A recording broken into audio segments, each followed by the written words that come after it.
Hello good evening everyone. मैं doctor Swati Sharma English सूत्रा में आप सभी का स्वागत करती हूं और मैं आज आप लोगों के लिए प्रैक्टिस सेशन ग्रामर का लेके आई हूं। आना तो मुझे लाइव था मगर किसी कारणवश मैं लाइव नहीं आई। मैंने कहा पहले ये वाला सेशन आप लोगों के साथ जो है सॉल्व करवाऊं और सॉल्व वैसे ही करेंगे जैसे जो है आप लोग लाइव में करते।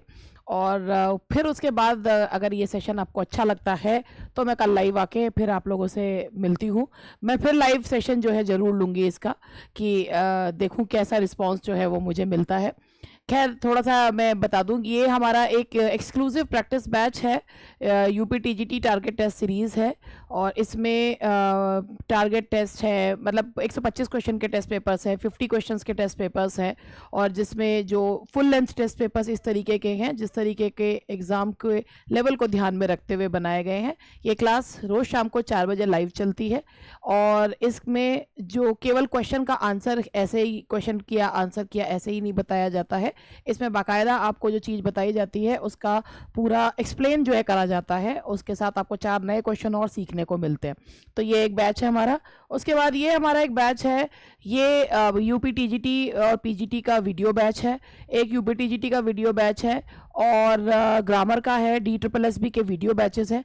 हर वीडियो बैच में आपको नोट्स जो है वो प्रोवाइड होते हैं और ये बैचेस लाइव क्लासेस जो रिकॉर्ड होकर डल जाती हैं वही बैचेस हैं। इनमें आपको ये नहीं लगेगा पढ़ते हुए कहीं से भी, केवल रिकॉर्डेड वीडियोस हैं, पूरा प्रॉपर इंटरेक्शन रहता है, उसी तरीके के ये बैचेस हैं। तो अगर आप इनके देखना चाहें तो आप इनको देख सकते हैं हमारे ऐप को डाउनलोड करके। चलिए आप हमारा प्रैक्टिस सेशन जो है वो स्टार्ट करते हैं।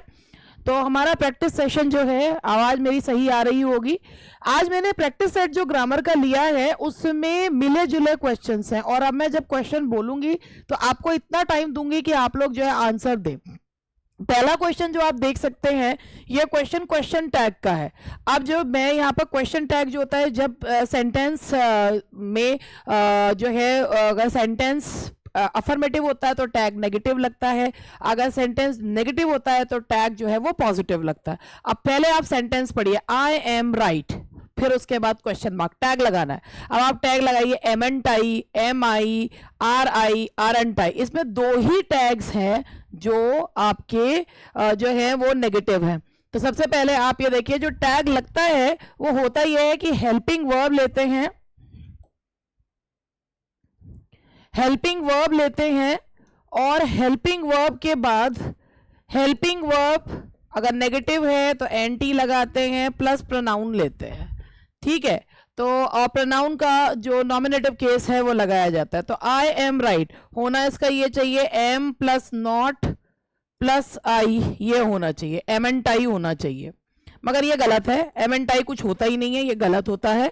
जब आई एम राइट है तो उसका जो टैग लगता है वो होता है आरंट आई, तो वो टैग लगता है आरंट आई। तो इसका सही जवाब आपने बिल्कुल सही जवाब दिया है और वो जवाब है डी। अगर आप लोगों का जवाब यही था, डी जवाब है, डी। उसके बाद हमारा question number 2, everyone was happy. मैं YouTube के सर्वर का क्या कहूँ कि मेरे को, मैं जब बोलती हूँ मैं इतनी देर में बोलती रहती हूँ और स्क्रीन पे क्वेश्चन में पहले ही चल रही होती हूँ। इतना स्लो सर्वर रहता है कि बस। ठीक है, चलो खैर वो वाली बात तो हो गई। Everyone was happy, everyone was happy. अब यहाँ पर एवरीवन जो है वो सिंगुलर है, उसके साथ वर्ब भी सिंगुलर लगा, तो टैग क्या लगेगा? टैग कैसे लगेगा? Wasn't he, weren't they, was he, were they. सबसे पहले अगर हम इस क्वेश्चन को देखें तो ये क्वेश्चन जो है ये हमारा अफर्मेटिव है, तो टैग कैसा लगेगा जी? नेगेटिव टैग लगाएंगे। अब जब नेगेटिव टैग लगाना है तो आप बताओ, यहां पर हम पहले वर्ब लेंगे, ठीक है, वरंट लेंगे, वरंट के बाद अब इसमें और किसी में वरंट है ही नहीं है ना, तो मतलब वॉजंट है। अब एवरीवन, समवन, नो वन, ये जो भी होता है जब ये टैग लगाते हैं तो ये प्लूरल हो जाता है। ठीक है, अब इसका प्लूरल क्या होगा? इसका प्लूरल होगा भाई ये जो है यहां पर इसके लिए लगाएंगे दे। ये सब्जेक्ट जो इसमें यूज होता है प्लूरल यूज होता है, तो कौन सा हो जाएगा? बिल्कुल सही जवाब वरंट दे। इसका सही जवाब है वरंट दे। चलिए question number 3, neither of them new the answer, ये से वही है, नीदर ऑफ देम। भाई आप यहां पर ये देखिए, नीदर ऑफ देम है, सेंटेंस आपका नेगेटिव है तो टैग कैसा लगेगा, पॉजिटिव लगेगा। यहां पे ये न्यू जो है ये वर्ब है, इसमें हमेशा हेल्पिंग वर्ब लगता है, तो इसमें छिपा हुआ है क्या, क्योंकि ये वर्ब की सेकेंड फॉर्म है, तो छिपा हुआ क्या है, डिड, छिपा हुआ डिड है। और अब इसमें देखो नीदर ऑफ देम, नीदर से सेंटेंस कैसा हो गया, नेगेटिव हो गया।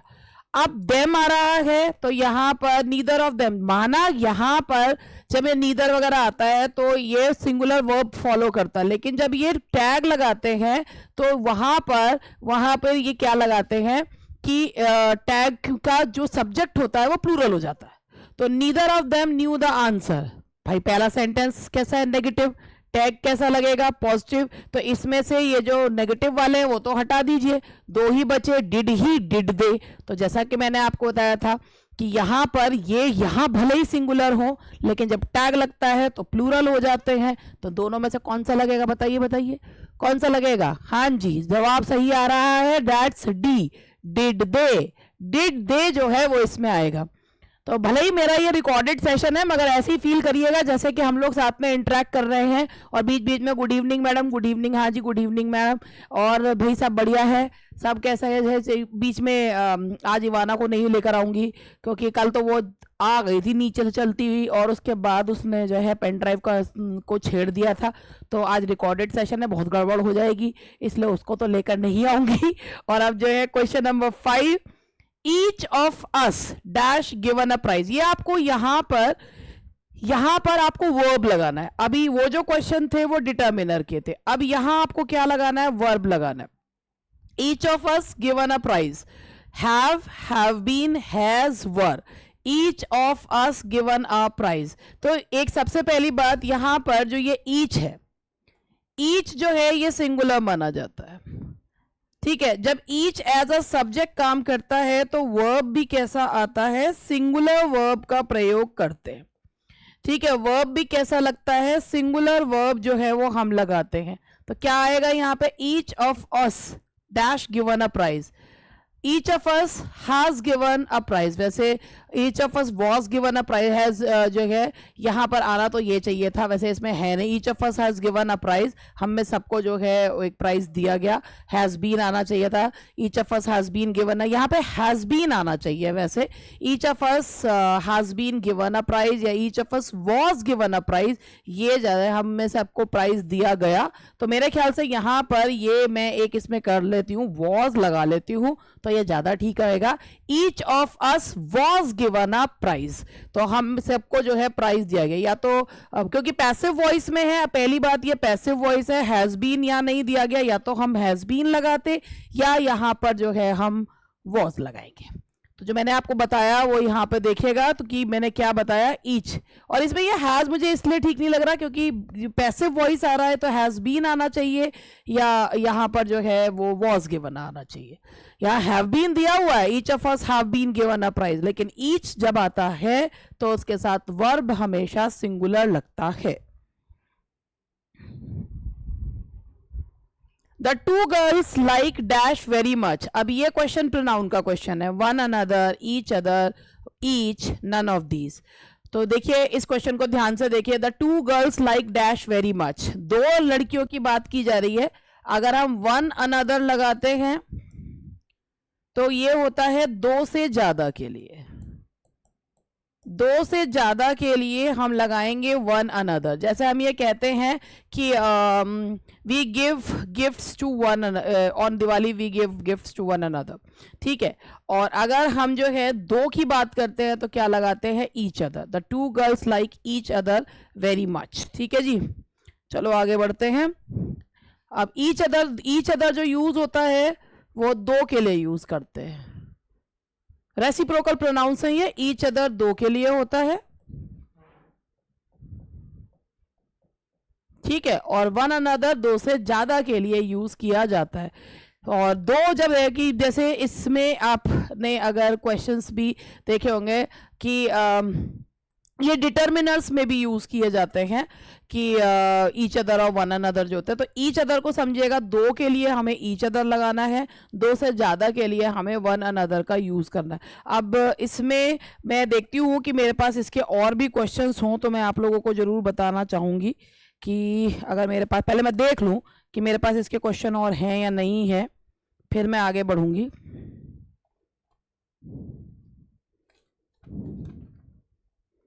डिटर्मिनर्स में मेरे पास, क्योंकि जिससे आपको और अच्छे से जो है वो समझ में आ जाए,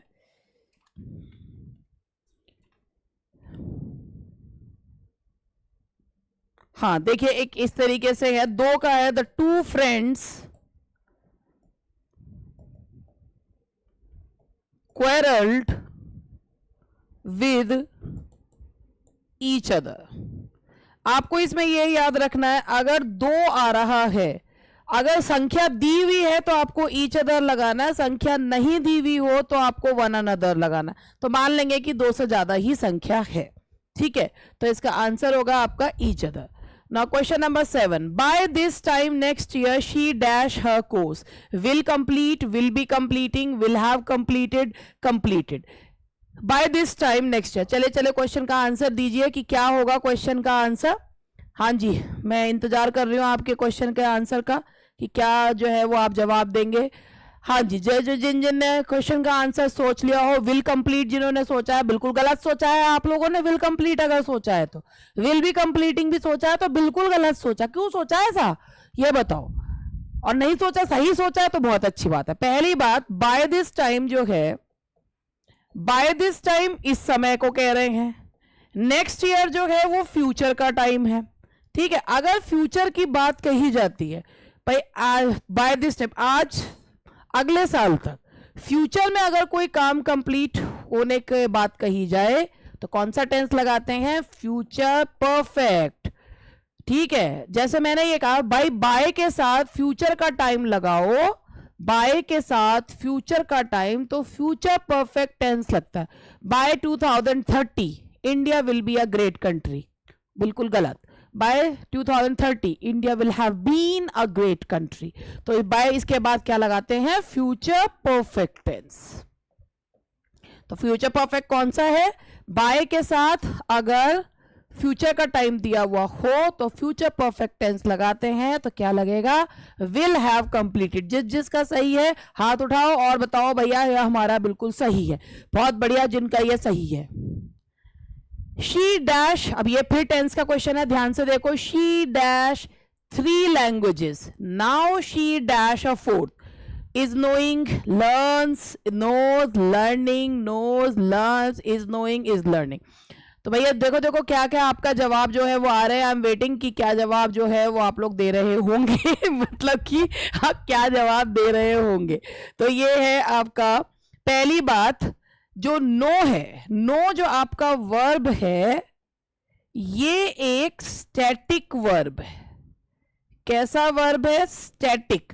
स्टैटिक वर्ब का मतलब होता है जिसमें गति नहीं होती, जो डायनामिक, जो चेंज नहीं होता। तो ये जो वर्ब्स होते हैं ये इधर आपके जो होते हैं वो इंडेफिनेट टेंस में यूज होते हैं या ये परफेक्ट टेंस में यूज होते हैं। किस में यूज नहीं होते हैं, कंटिन्यूअस में और परफेक्ट कंटिन्यूअस में यूज नहीं होते, क्योंकि गति वाले डायनामिक नहीं होते। तो नोइंग वाले तो गलत ही हैं, ठीक है। अब दूसरी बात, अगर आप कोई बात जानते हैं तो वो हो गया आपका एक रेगुलर चीज हो गई। अब आप रेगुलर चीज किसी में करते हैं तो कौन सा टेंस यूज होता है, रेगुलरिटी अगर बताते हैं तो टेंस कौन सा यूज होता है, बताओ बताओ। हाँ जी, इनडेफिनेट टेंस यूज होता है। अब इसमें इनडेफिनेट टेंस जो है वो कौन सा है, शी नोज 3 लैंग्वेजेस, ठीक है। ये हुआ रेगुलरिटी। अब एट द मोमेंट आप क्या कर रहे हो, एट द मोमेंट जब करते हैं तो कौन सा टेंस यूज करते हैं, कंटिन्यूअस। भाई इस समय मुझे 3 भाषाएं आती है मगर इस समय मैं एक और भाषा सीख रही हूं, तो जो इस समय जो काम चल रहा होता है उसके लिए कौन सा टेंस यूज करते हैं, कंटिन्यूअस। तो कंटिन्यूअस के लिए क्या आएगा, लर्न। लर्निंग जो है दैट इज जो है वो डायनेमिक है, तो नो जो है वो स्टैटिक है, लर्न जो है वो डायनेमिक है, क्योंकि वो जो चीज है वो एक डायनेमिक वर्ब है तो उसको आप कंटिन्यूअस उसमें लगा सकते हैं। तो शी नोज 3 लैंग्वेजेस, रेगुलरिटी बताई, शी नोज। इस समय क्या कर रही है, लर्निंग अ 4th, तो इसीलिए इसका आंसर होगा बी। जिसका आंसर बी है, वेरी गुड, वेल डन, बहुत बढ़िया। आई होप कि जो मैं इसके साथ आपको एक्सप्लेनेशन भी दे रही हूं वो आप लोगों के लिए हेल्पफुल रहे, क्योंकि ये एक प्रैक्टिस टेस्ट है, छोटा सा प्रैक्टिस टेस्ट मैं इसमें करवा रही हूँ, ज्यादा लंबा और चौड़ा प्रैक्टिस टेस्ट नहीं करा रही हूँ, सिर्फ ये इस समय आपका एक रिस्पांस देखने के लिए कि भाई आप लोगों को ग्रामर में लिटरेचर तो आप लोगों ने, हालांकि आप लोगों को ग्रामर भी बहुत मैंने पढ़ाई है, लेकिन बात ये होती है ना कि out of sight out of mind वाली बात हो जाती है। सच्ची में आप ये वाली बात है, out of sight out of mind वाली बात हो जाती है, भूल जाते हैं लोग, क्योंकि मैडम ने ग्रामर भी पढ़ाई है, वो क्लॉजेस मैंने ही करवाए थे, वो भूल जाते हैं। तो बीच बीच में मुझे बताना पड़ता, नहीं मुझे ग्रामर भी आती है, लिटरेचर के साथ साथ मुझे ग्रामर भी आती है और अच्छे से ग्रामर आती है। भैया मैंने जब अपने करियर की शुरुआत करी थी तब तो मैंने ग्रामर ही पढ़ानी शुरू करी थी, लिटरेचर तो मैंने उसके बहुत बाद में पढ़ाना शुरू करा है। और लेकिन धीरे धीरे लोगों में पहचान मेरी सिर्फ लिटरेचर की वजह से ही रह गई, तो मुझे धीरे बताना पड़ा कि हाँ भी मेरी ग्रामर भी अच्छी है। क्या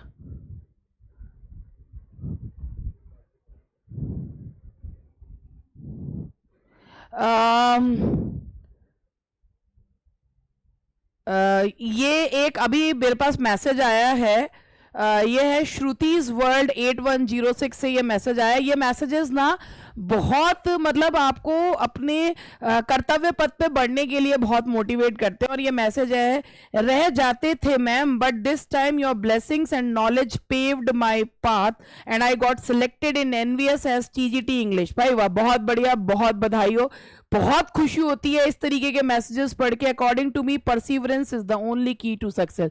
बिल्कुल सही बात कही है, जब तक मंजिल मिल ना जाए ना लगे रहो। वो डायलॉग भी है ना, बहुत घिसा पिटा हो गया। जब किसी चीज को शिद्दत से चाहो तो पूरी कायनात तुम्हें उससे मिलाने में लग जाती है, तो शिद्दत से चाहो तो सही, तभी तो मिलेगी। तो इसीलिए and once again Shruti, best of luck for your new life. बहुत खुशी की बात है कि you have been selected in NVS और मेरी ब्लेसिंग्स तुम्हारे साथ है और गोल्डन फ्यूचर के लिए तुम्हें बहुत बहुत बधाई।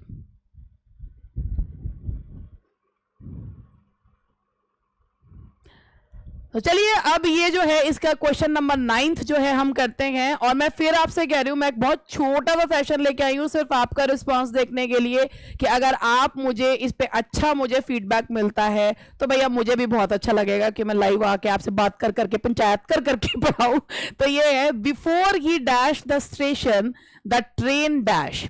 अब इस क्वेश्चन को ध्यान से देखिए, reached left, had reached, had left, reached, had left, reaches left. अब इस क्वेश्चन को अगर हम ध्यान से देखेंगे तो क्या है, before he dash the station the train. तो एक होता है, देखिए एक पास्ट इंडेफिनेट जो होता है ये प्रेजेंट से पास्ट में चलता है। पास्ट से पास्ट में जो होता है वो पास्ट परफेक्ट होता है। जो काम पहले पास्ट में खत्म हो गया हो उसे कहते हैं पास्ट परफेक्ट, जो बाद में खत्म हुआ वो पास्ट इंडेफिनिट। तो यहां पर before he reach the station the train, भाई ट्रेन पहले चली गई, बंदा बाद में पहुंचा, ठीक है। ट्रेन कब गई ये टाइम नहीं पता। तो जो काम पहले खत्म हो गया ट्रेन के जाने का, जो काम बाद में हुआ पहुंचने का, तो यहां क्या आएगा, पास्ट परफेक्ट। यहां क्या आएगा, पास्ट इंडेफिनिट। तो देखिए कौन सा है, before he reach the station the train had left. तो जिन जिन ने बिल्कुल सही जो है वो लगाया इसका आंसर, तो आप देखिए कि भाई बात ये नहीं रहनी चाहिए कि ये बहुत सिंपल क्वेश्चंस हैं मगर इनमें भी कंफ्यूज हो जाते हैं, तो वो वाला काम नहीं होना चाहिए। मेरी तो कश्ती वहीं डूबी जहां पानी कम था, कीचड़ में गई ट्वींग, वो नहीं होना चाहिए। When he dashed the room, his son dashed in his chair. When he dashed, entered, slept, was entering, slept, entered, was sleeping, had entered, had slept. अब आपके दिमाग में इस क्वेश्चन का क्या जो है वो आ रहा है, क्या होना चाहिए इस क्वेश्चन का। When he entered the room, his son slept in his chair. When he was entering, slept. एक चीज मैं आपको बताती हूँ, जब पास्ट में दो काम होते हैं, जो काम होते ही खत्म हुआ उसके लिए लगाते हैं पास्ट इंडेफिनिट, और जो काम उस समय कंटिन्यूड था उसके लिए लगाते हैं पास्ट कंटिन्यूअस। क्या कहा मैंने, जब पास्ट में दो काम होते हैं, एक काम होते ही खत्म हो गया, और दूसरा कंटिन्यूड है, तो जो खत्म हुआ पास्ट इंडेफिनिट, जो कंटिन्यूड है पास्ट कंटिन्यूअस। अब इसमें देखिए जब वो रूम में एंटर किया तो वो काम खत्म, जो स्लीपिंग वाला है दैट इज कंटिन्यूड, तो when he entered the room his son was sleeping in his chair, तो इसका आंसर होगा आपका सी। तो जिन जिन ने यही जवाब दिया है तो पीठ थपथपा लें सभी लोग अपनी।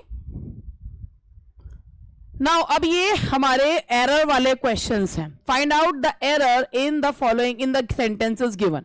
One has to do his duty, one has to do his duty, no error. अब सबसे पहले आप यहां देखिए ये इनडेफिनेट प्रोनाउन है। वन जनरल सेंस में कहा जा रहा है, इनडेफिनेट का मतलब होता है जब हम किसी जो है पर्टिकुलर पर्सन के बारे में ना कह के जनरल सेंस में कहते हैं। और जो ये हिज होता है ना, ये पर्सनल प्रोनाउन का जो है वो, ये पर्सनल जो है प्रोनाउन का ये वह पजेसिव एडजेक्टिव है।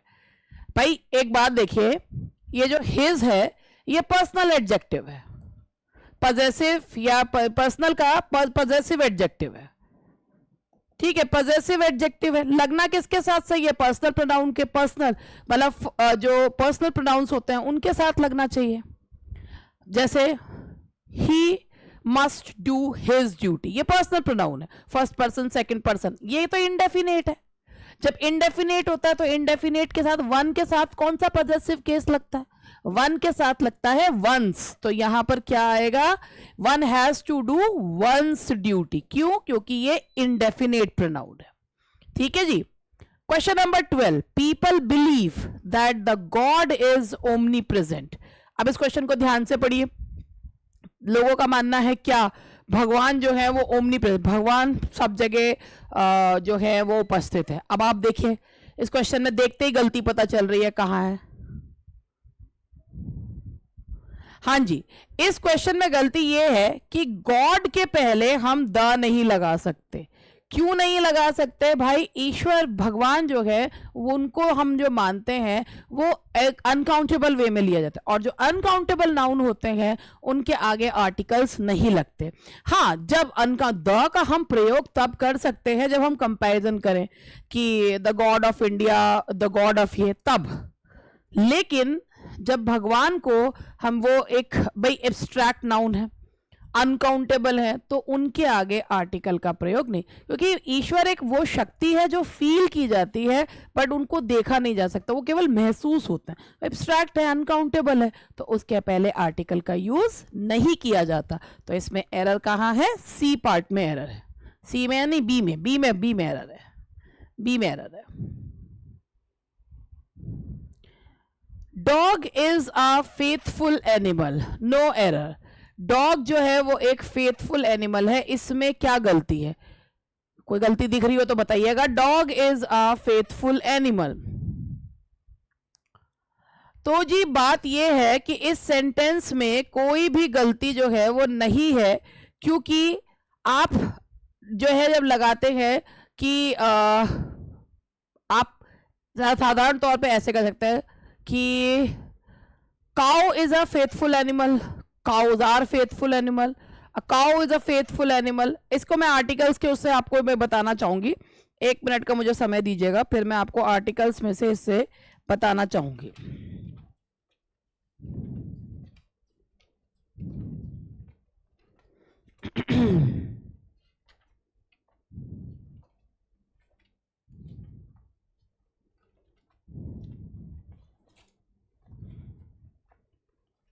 एक मिनट का बस दीजिएगा, मैं आप लोगों को चीजें बताने के लिए ही जो है वो देख रही हूं,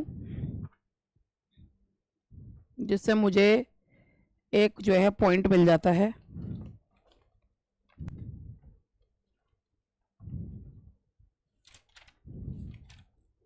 देखिए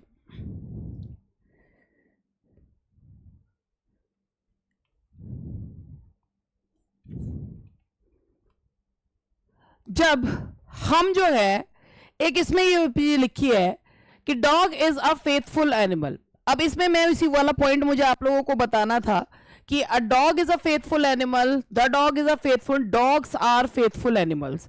अब इसमें सेंटेंस को अगर आप ये देखें तो ये जो पॉइंट मुझे आपको बताना था वो ये है कि इसमें ये पॉइंट लिखा गया है कि अगर हम सिंगुलर काउंटेबल नाउन के पहले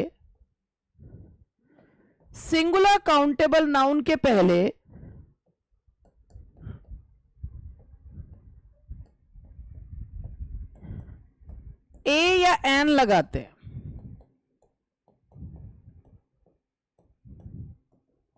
तो वह पूरी जाति को बताता है। अब इसके अलावा भी मुझे और बताना था, एक और भी तरीका है। अगर आप इसमें सिंगुलर काउंटेबल नाउन के पहले ए एन लगाते हैं तो वो पूरी जाति को बताता है। इसके अलावा भी एक और चीज होती है, अगर आप इसे प्लूरल कर दें तो डॉग्स आर फेथफुल एनिमल्स, फिर ए वगैरह पूरा सेंटेंस ही करना पड़ेगा। आप द भी लगा सकते हैं। जानवरों के लिए आप ए या द का प्रयोग कर सकते हैं, क्योंकि एक क्वालिटी जो सभी में पाई जाती है तो उसके लिए आप ए या द का यूज कर सकते हैं। तो सिंगुलर काउंटेबल नाउन के पहले ए एन लगाते हैं तो वो पूरी जाति को बताता है। ये वाला पॉइंट मैं यहां पर लिखी रही थी। तो अब आप इसमें देखिए कि इसमें dog is a faithful animal, कोई गलती है, नो एरर है, सही है क्या या गलत है, क्या है, ये देखिए। इस पॉइंट को लिखने के बाद अब आपको पता है। अब इस वाले क्वेश्चन को और इस वाले क्वेश्चन को पहले कंपेयर कर लेते हैं। अब क्वेश्चन तो ये भी ऐसा ही है, मैन इज मोर्टल। जब मैन, वुमेन, इनको जनरल सेंस में यूज किया जाता है तो ये अपने पहले आर्टिकल नहीं लेते। अदरवाइज जो भी काउंटेबल नाउन होते हैं उनके आगे ए एन लगाकर उनको जो है वो पूरी एक व्यक्ति, एक चीज, पूरी एक जानवर, पूरी की पूरी क्लास को बताता है। तो अगर आप इन दोनों को कंपेयर करें तो सेंटेंस तो दोनों ही एक से लग रहे हैं। तो यहां पर इस वाले में है, क्योंकि इसमें जो है वो एनिमल के पहले ए का यूज करा जाएगा। अ dog is a faithful animal. लेकिन यहां कुछ नहीं करेंगे। क्यों नहीं करेंगे? क्योंकि ये जो चीज है यहां पर जब एनिमल है, जब एक व्यक्ति, एक चीज, एक जानवर पूरी क्लास को बताए तो सिंगुलर काउंटेबल नाउन के पहले ए एन लगाते हैं। लेकिन जब मैन, वुमेन को जनरल सेंस में यूज करते हैं, मैन, वुमेन, हिस्ट्री, डेथ को, तो उनके आगे कोई आर्टिकल नहीं लगता। Man is mortar general sense में कहा गया है, इस सेंटेंस में कोई भी एरर नहीं है। ये दोनों में अंतर बताने के लिए मैंने आपको ये बात बताई। चलिए आगे बढ़ते हैं। The platinum is a precious metal. अब हम इसको देख लेते हैं।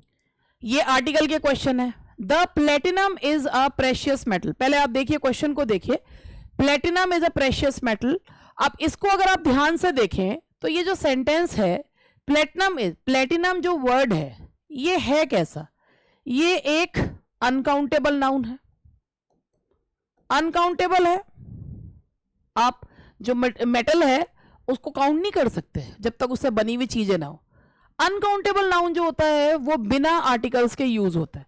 हाँ, आप उसके आगे द लगा सकते हैं, मगर जब आप उसे सीमित करें, the platinum of India, the platinum of Australia, तब।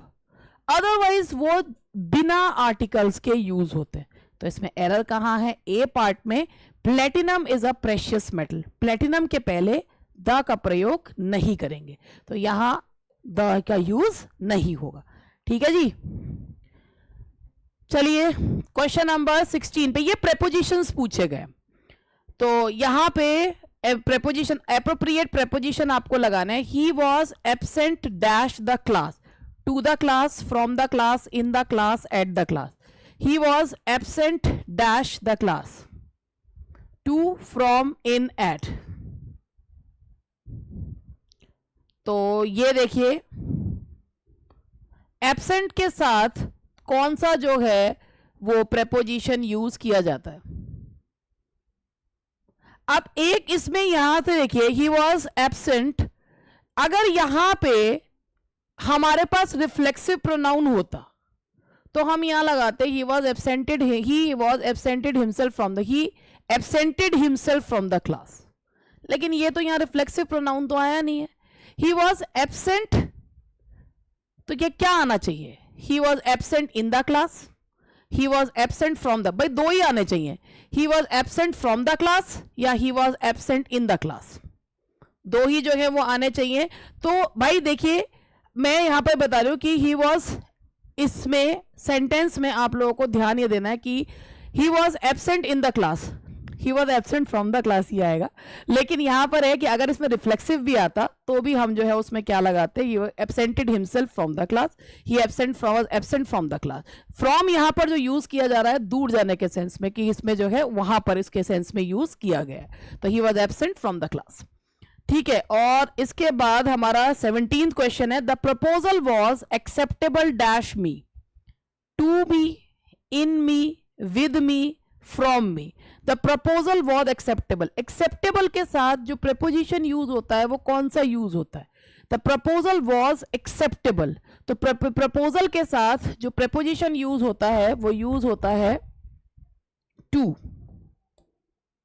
The proposal was acceptable to me, proposal जो है मुझे एक्सेप्टेबल था। अब ये देखिए क्वेश्चन नंबर 18 है, the minister was accompanied dash his private secretary, the minister was accompanied dash his private, to, by, with, at. देखिए,